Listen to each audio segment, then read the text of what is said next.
What the? I mumbled, jolting awake. My heart was pounding. I saw him. Trevor Langston. He was sneaking around my front yard. He was carrying a red gasoline can. No way, I whispered, my blood running cold. He wouldn't, but he would.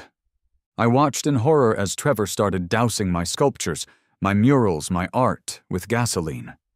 He was moving quickly, methodically, like a man possessed. "Trevor!" I yelled, scrambling out of bed and racing towards the door. "Stop!" But it was too late.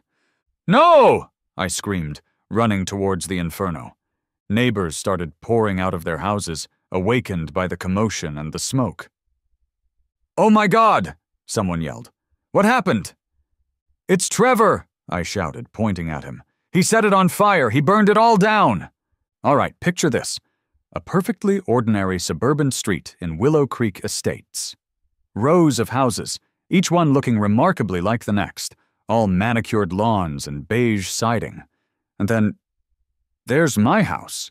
My place is different. I'm Mark Crafton, and my front yard isn't just a yard, it's my canvas. I'm not, like, a professional artist or anything. I'm not showing in galleries or selling my stuff for millions. Yet. I'm a software engineer by day. But by night, and on weekends, I'm a creator. I like to make things. And my front yard is where those things tend to end up. We're not talking about your grandma's garden gnomes here. My yard is an experience. I've got whimsical sculptures made from recycled materials, old bike parts welded together to form a giant abstract bird, a collection of brightly painted bowling balls arranged like oversized polka-dotted mushrooms, that sort of thing. The retaining wall along my front garden? It's covered in a mural, a swirling, vibrant explosion of color that I painted myself. And the stepping stones leading up to my front door? Each one is a unique mosaic, little pieces of tile and broken pottery arranged to tell a story. It's only a matter of time before I get to the actual door. It's colorful, it's eclectic, it's probably a little bit weird, but it's me. And honestly, the neighbors love it. I get kids stopping by after school to take pictures with the bowling ball mushrooms.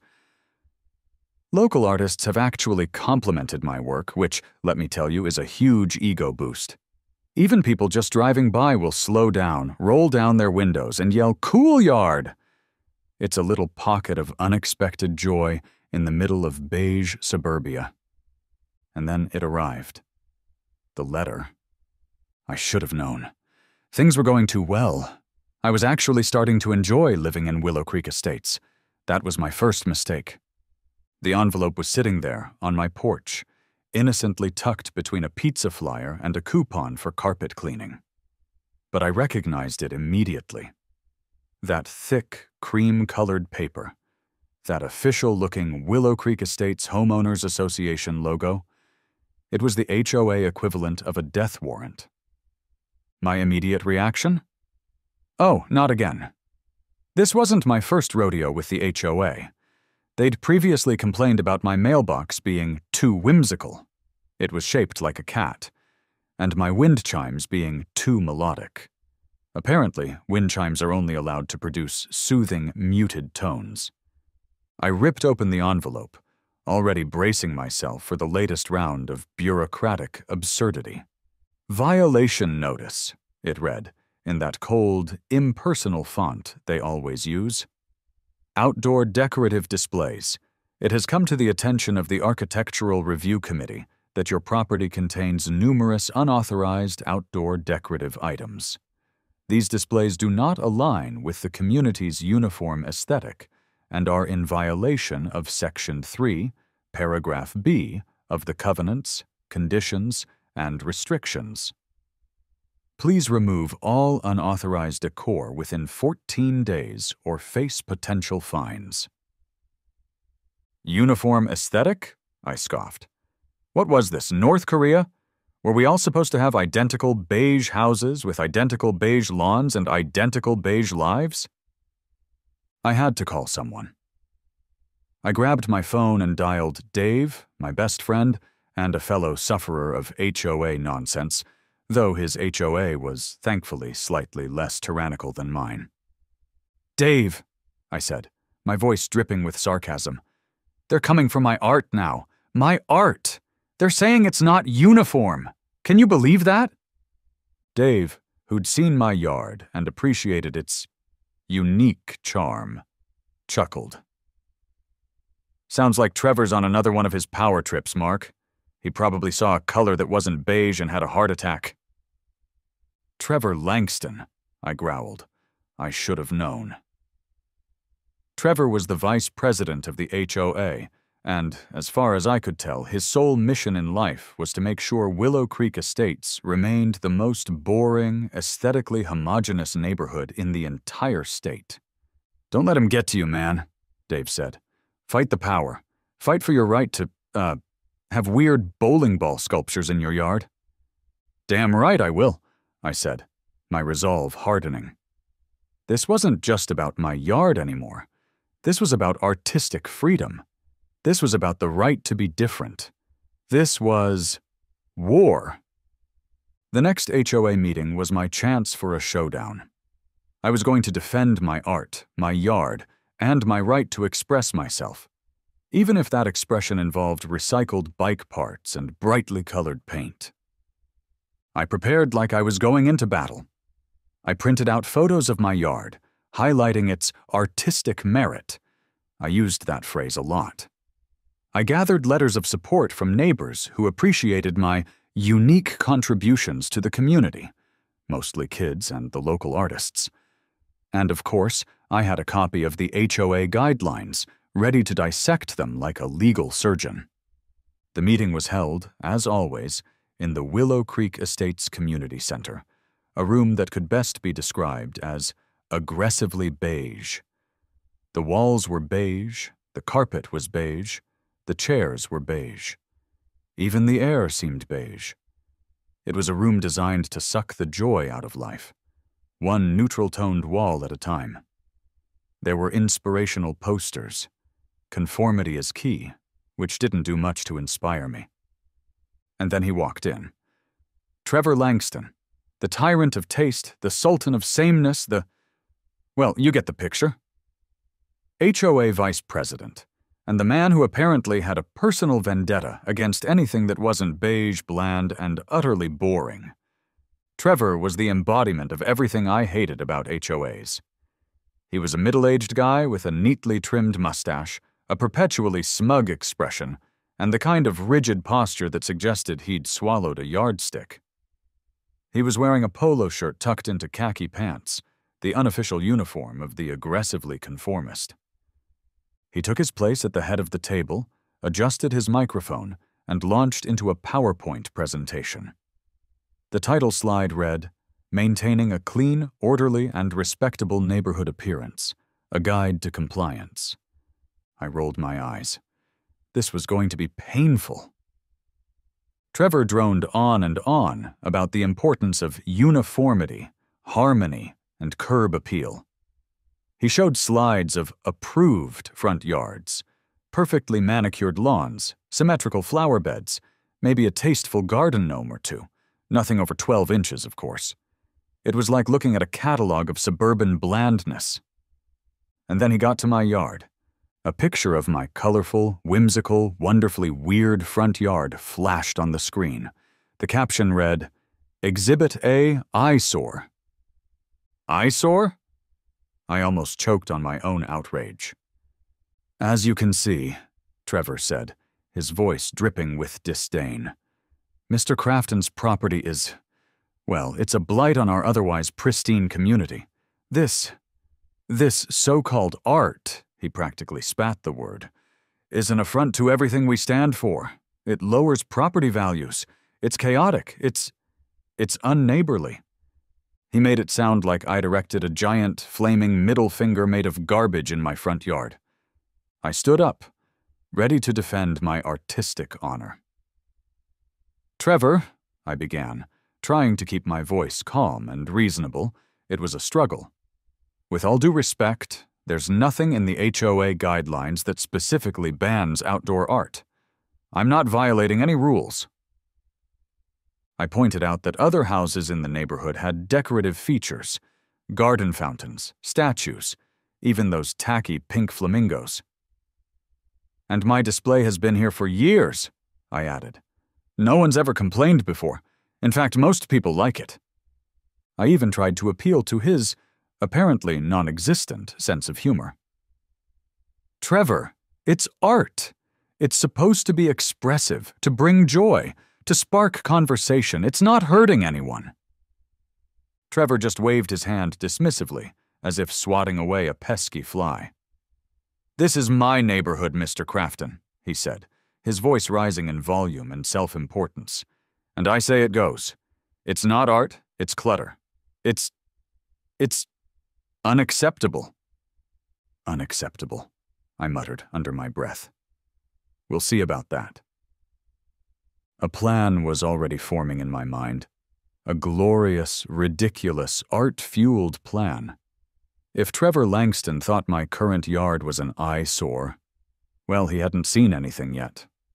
I was about to turn my front yard into an art exhibit so bold, so audacious, so undeniably there that he wouldn't be able to ignore it.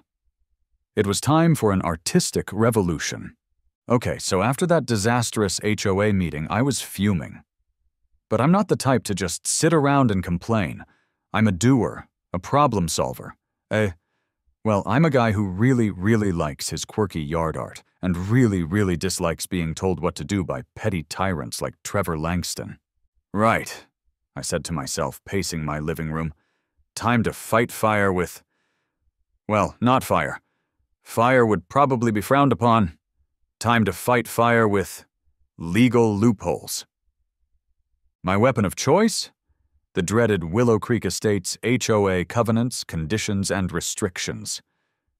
This thing was thicker than a phone book, and about as exciting as watching paint dry. But I knew, somewhere in that dense jungle of legalese, there had to be a way to protect my art. "Okay, you dusty old dinosaur," I muttered, cracking open the binder. "Let's see what secrets you're hiding." I spent hours that night fueled by coffee and righteous indignation, poring over that document. It was brutal. I mean brutal. They had rules for everything.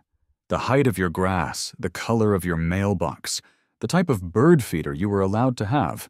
No excessively noisy bird feeders, apparently. I was starting to think they had a rule against breathing too loudly. "This is insane," I said to Mittens, my cat, who was, as usual, completely uninterested in my plight. "How can anyone live like this?" Mittens just yawned and went back to grooming herself. Just when I was about to give up and declare my yard a sovereign nation, I found it. Section 18, subsection C, Rule #18C. I swear it practically glowed on the page. I read it aloud, slowly, savoring each word. Personal property located on a homeowner's property that has been officially classified as a community landmark is exempt from standard homeowners association restrictions pertaining to aesthetic guidelines. Or, I paused, then continued. Furthermore, publicly recognized art installations, provided they do not pose a safety hazard or violate any city ordinances, cannot be forcibly removed without due process and community consensus. I leaned back in my chair, a slow Cheshire cat grin spreading across my face. Community landmark. Publicly recognized art installation. "Bingo?" I whispered. "Bingo, bingo, bingo." I felt like I'd just cracked the Da Vinci Code, but instead of finding the Holy Grail, I'd found the Holy Grail of HOA loopholes. This was it. This was my way out. This was my way to not only save my existing art, but to expand it, to make it so undeniably artistic that Trevor Langston would have a complete and utter meltdown. "Oh, Trevor," I chuckled, imagining his face when he saw what I had planned. "You have no idea what's coming. You wanted uniform? You wanted respectable? Well, get ready for a whole new level of unneighborly." The plan started to take shape in my mind, and it was glorious. I wasn't just going to tweak my existing yard. I was going to go full-blown, over-the-top art gallery explosion. I was going to make my front yard so undeniably a publicly recognized art installation that the HOA couldn't touch me. Okay, first things first, I said to myself, grabbing a notepad and pen. We need to make this thing official. Step 1. Rename my humble abode. The Crafton residence just wasn't going to cut it. I needed something grand, something pretentious, and of course, something that would stick in Trevor's craw. Aha! I exclaimed, snapping my fingers. The Langston Community Art Exhibit. It was perfect. It sounded important, it sounded official, and it used Trevor's own name against him. I could practically hear him grinding his teeth already. I'm a software guy, so building a website was easy. I whipped up a simple site for the Langston Community Arts Exhibit, filled it with pictures of my existing art, and wrote a ridiculously over-the-top artist statement about celebrating the vibrant spirit of community creativity and challenging conventional notions of suburban aesthetics. Okay, website? Check, I said. Social media, check. Now, time to make this thing bigger. I decided to invite other local artists to contribute. This wasn't just about my art anymore. It was about creating a community art space, a place where everyone could express themselves. Plus, the more artists involved, the harder it would be for Trevor to shut it down. I put out a call for submissions online, on local Facebook groups, and even put up some flyers at the community center, right under Trevor's nose, I might add. The response was amazing.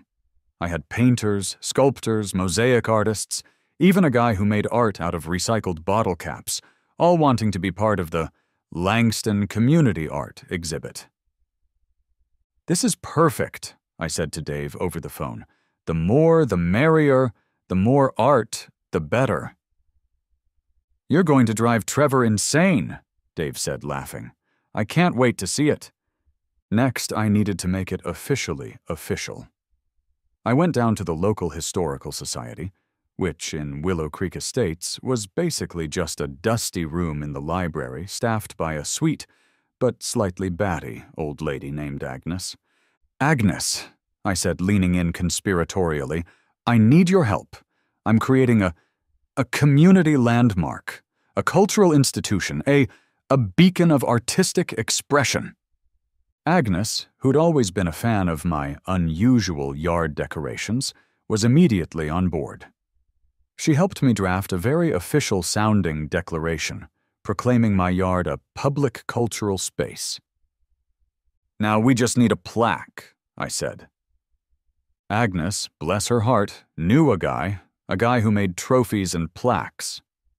And within 24 hours I had a beautiful, bronze-looking, it was actually plastic, plaque that declared my yard the Langston Community Art Exhibit, a celebration of art and community.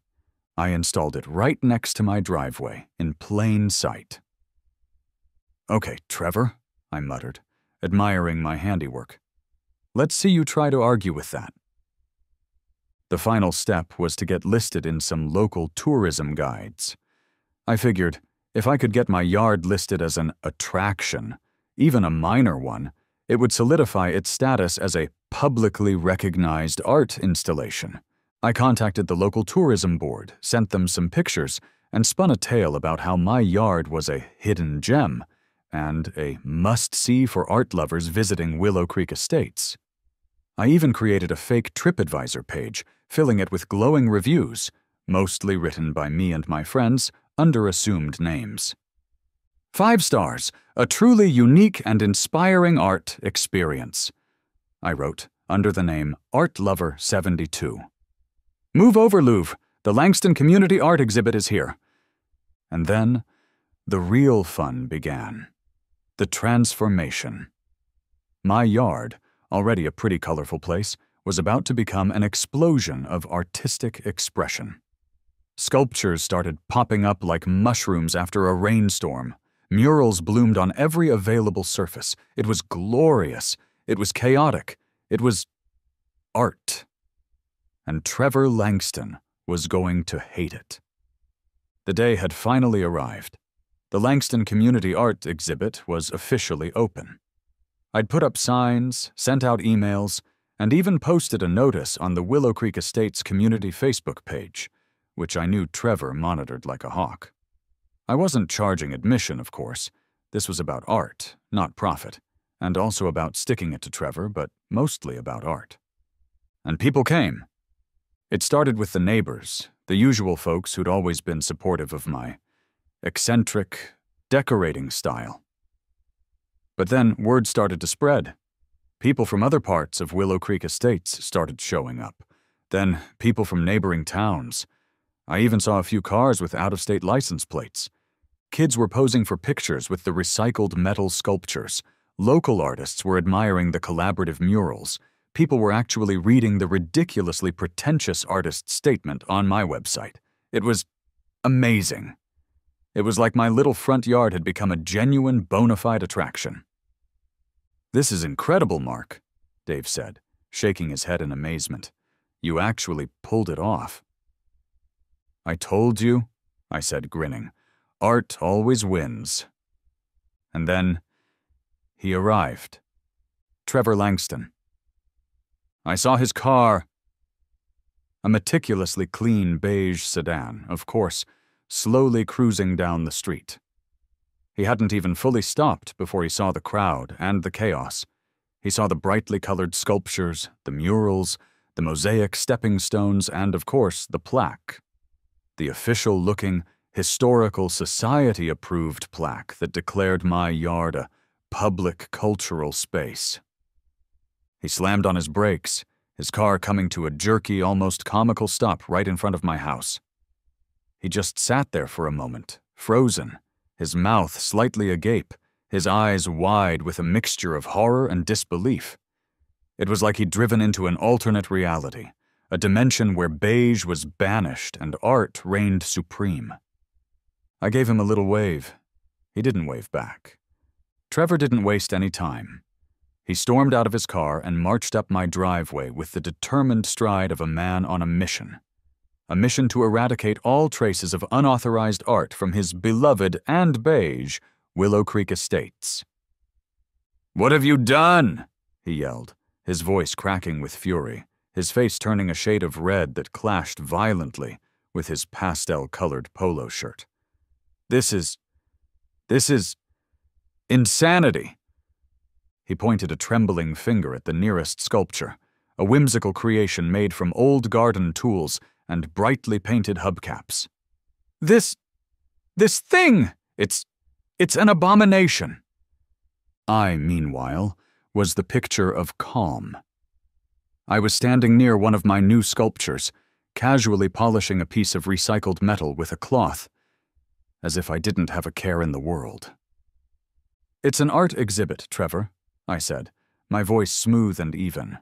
"The Langston Community Art exhibit, to be precise. And, as such, it's completely exempt from your aesthetic concerns. You know, Rule #18C, community landmark, publicly recognized art installation, ring any bells?"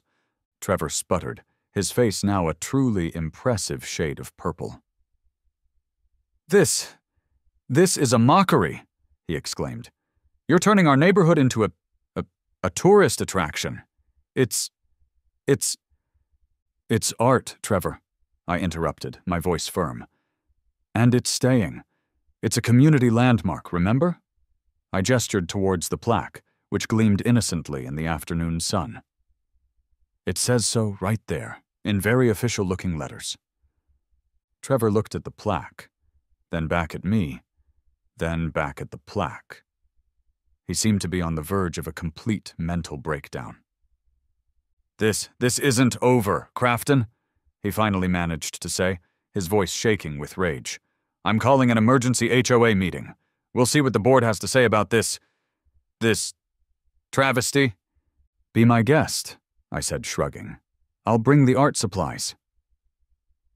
The emergency HOA meeting, held that very evening, was, predictably, a chaotic mess. The community room was packed, overflowing with residents, local artists, and even a few curious onlookers who'd heard about the art war brewing in Willow Creek Estates. Trevor, looking like he hadn't slept in days, took the podium, his usual smug demeanor replaced by a frantic, almost desperate energy. "This cannot stand," he declared, his voice echoing through the room. "Mr. Crafton has turned his front yard into a circus. It's a blatant attempt to circumvent our rules, to undermine our authority, to destroy the very fabric of our community." He went on, ranting about the unauthorized art, the influx of outsiders, and the threat to property values. He demanded the HOA take immediate action to impose new rules, to force me to remove the exhibit. He was practically begging for a return to the beige, boring, and bland. But it didn't work. Because here's the thing. The community loved the art exhibit. They saw it as a positive addition to the neighborhood, a source of pride, a way to bring people together. One by one, people started speaking up, their voices filled with enthusiasm and support. "I think it's wonderful," said Mrs. Gable, the sweet old lady who lived next door. "It's so colorful and creative. It makes me smile every time I walk by." "My kids love it," said another neighbor. "They're always asking to go see the art yard." "It's actually brought more people to our neighborhood," said a local business owner. "I've seen an increase in foot traffic since the exhibit opened." And then, to add the ultimate insult to Trevor's injury, a letter was read aloud. It was from a local art critic who'd visited the Langston Community Art exhibit and was gushing about it. "Mr. Crafton's work," the critic wrote, "is a vibrant and refreshing example of community art. It's a testament to the power of creativity to transform ordinary spaces into extraordinary experiences. The Langston Community Art exhibit is a valuable cultural asset to Willow Creek Estates and should be celebrated, not condemned." Celebrated, not condemned. The words hung in the air, a final, crushing blow to Trevor's already fragile ego. The meeting ended in chaos, with Trevor outnumbered, outmaneuvered, and utterly, completely defeated. His reign of terror, his crusade against color and creativity, was over.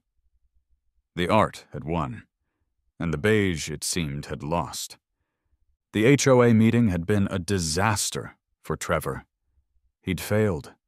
His carefully constructed world of beige conformity was crumbling around him, and I, Mark Crafton, the artist, the rebel, the man who dared to bring color and creativity to Willow Creek Estates, was winning. But Trevor wasn't the type to go down without a fight, and he was about to stoop to a level I never thought possible. It happened a few nights after the meeting. I was asleep, dreaming of giant metal sculptures dancing under a neon-lit sky, when my security alarm went off. "What the?" I mumbled, jolting awake. My heart was pounding. I grabbed my phone, which was connected to my security cameras. I quickly pulled up the live feed, expecting to see a stray cat or a raccoon.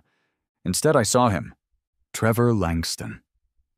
He was sneaking around my front yard, his movements furtive, his face illuminated by the eerie glow of my, still functioning, outdoor lighting. He was carrying a red gasoline can. "No way," I whispered, my blood running cold. He wouldn't, but he would. I watched in horror as Trevor started dousing my sculptures, my murals, my art with gasoline. He was moving quickly, methodically, like a man possessed. "Trevor!" I yelled, scrambling out of bed and racing towards the door. "Stop!" But it was too late. As I burst out of the front door, I saw him, Trevor, standing in the middle of my yard, a lighter in his hand, a crazed look in his eyes.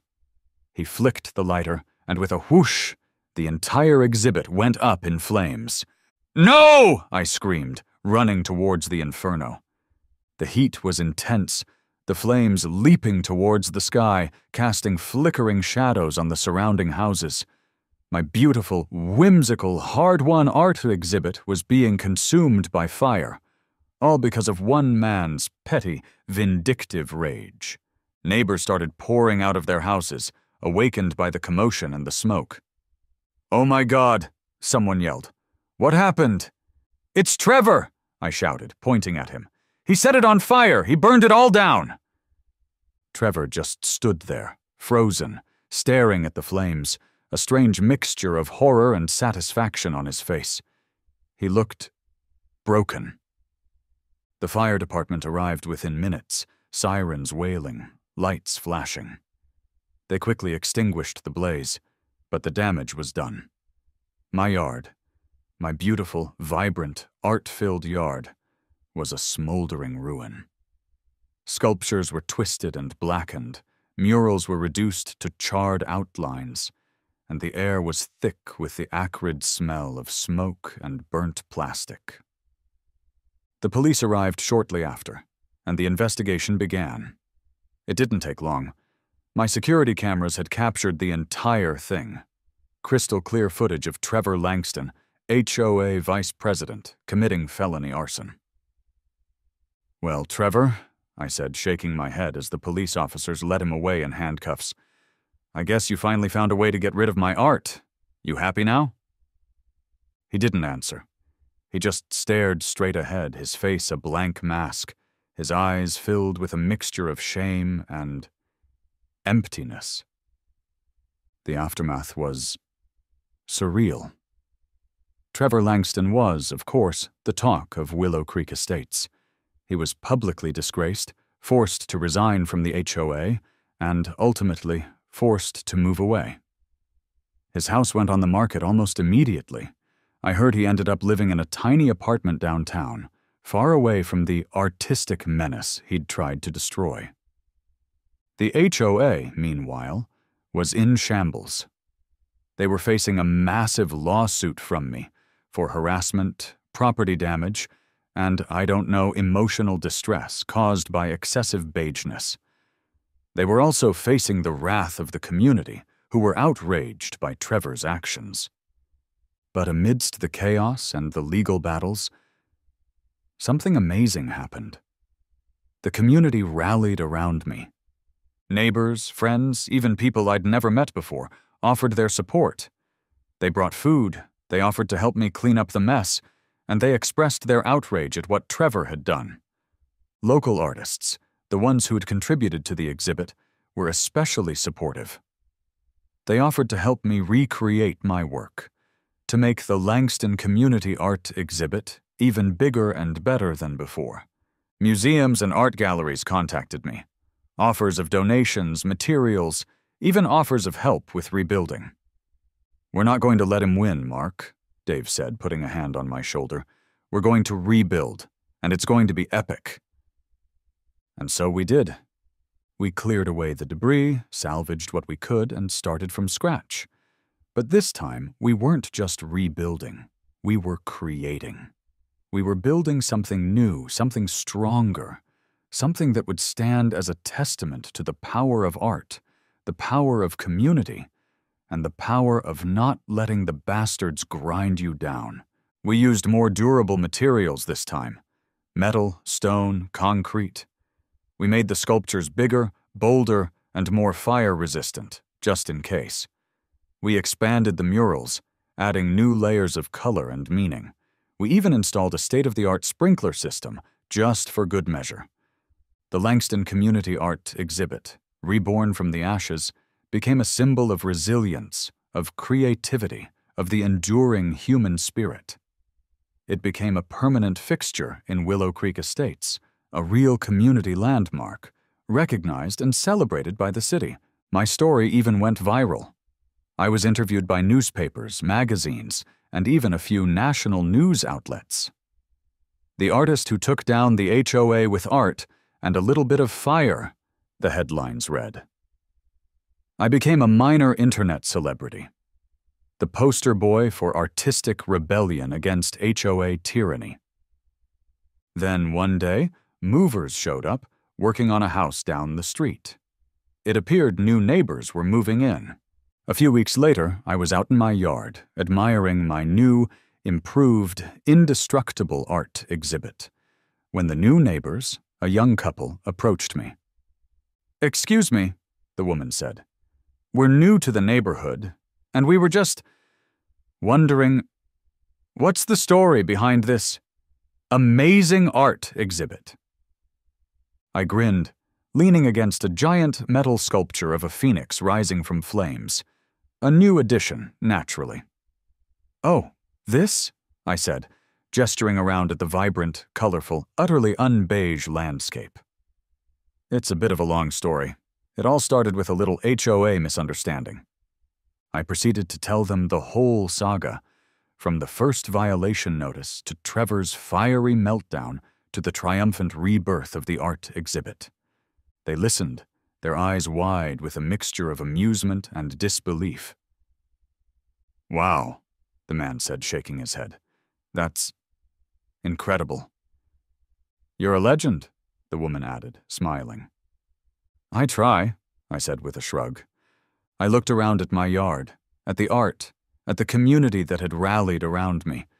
It was more than just a yard now. It was a symbol, a statement, a testament to the power of art to overcome even the most determined opposition. I caught myself thinking, you know what? I should write a book. The Accidental Arsonist, How I Burned Down the HOA, metaphorically speaking, of course. It'd be a bestseller. Or, at the very least, it would give Trevor Langston something to fume about in his beigeless existence. And that, in itself, was a victory.